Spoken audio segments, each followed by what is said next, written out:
নাকি রুট, কে আগে গড়াবেন নতুন বিশ্ব রেকর্ডে?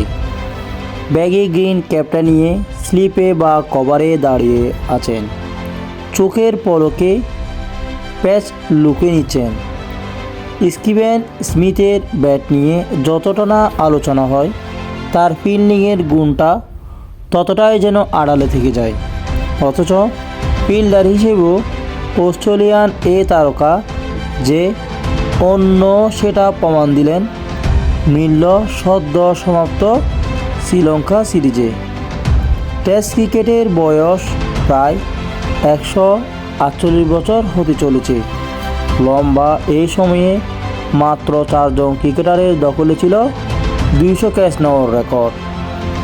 গোলে শ্রীলঙ্কার বিপক্ষে দ্বিতীয় টেস্টে সেই এলিট ক্লাবের নাম তুলেছেন David স্মিথও, Rahul Dravid, Mahera Jordan, Joe Root এবং জ্যাক ক্যালিসের পর পঞ্চম ক্রিকেটার হিসেবে এই তালিকার নাম তুলেছেন তিনি। এদের মাঝে শ্রীলঙ্কার জনার্দন, দক্ষিণ আফ্রিকার ক্যালিস, ভারতের দ্রাবিড় গিয়েছেন অবসরে।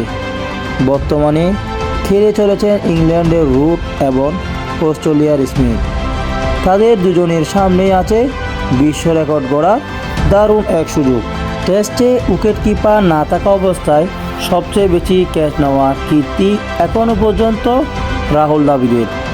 ভারতের সাবেক অধিনায়ক এবং বিশ্বকাপ জয়ী কোচ টেস্ট ক্যারিয়ারে 210 ক্যাচ নিয়েছিলেন। জো রুটের ক্যাচ 260টি, স্মিথের ক্যাচ 200টি।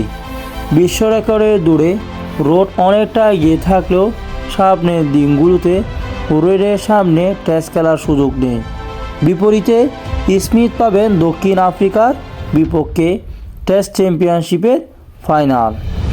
এরপরে আছে নতুন চক্রে ওয়েস্ট ইন্ডিজের বিপক্ষে ভ্যাঙ্কুভার সিরিজ। কিন্তু স্মিথ সে পর্যন্ত যাবেন কিনা সেটাও এখন বড় প্রশ্ন।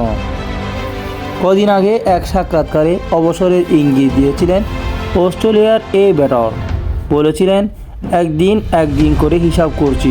অবশ্যই আমি গ্রীষ্মের শেষ দিকে কিছু রান করে সময়টা উপভোগ করছি, আর সেটা দলকে সাহায্য করেছে।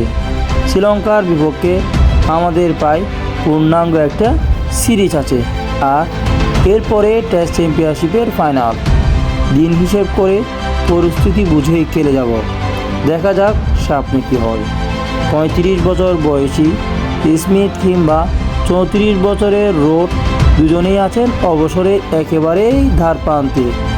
দুজনে কেউ বিশ্ব রেকর্ডের আগে ক্রিকেটকে গুড বাই জানালে খুব একটা বিস্ময়ের কিছুই থাকছে না। রাহুল দ্রাবিড়ের রেকর্ডও সেই ক্ষেত্রে টিকে যেতে পারে।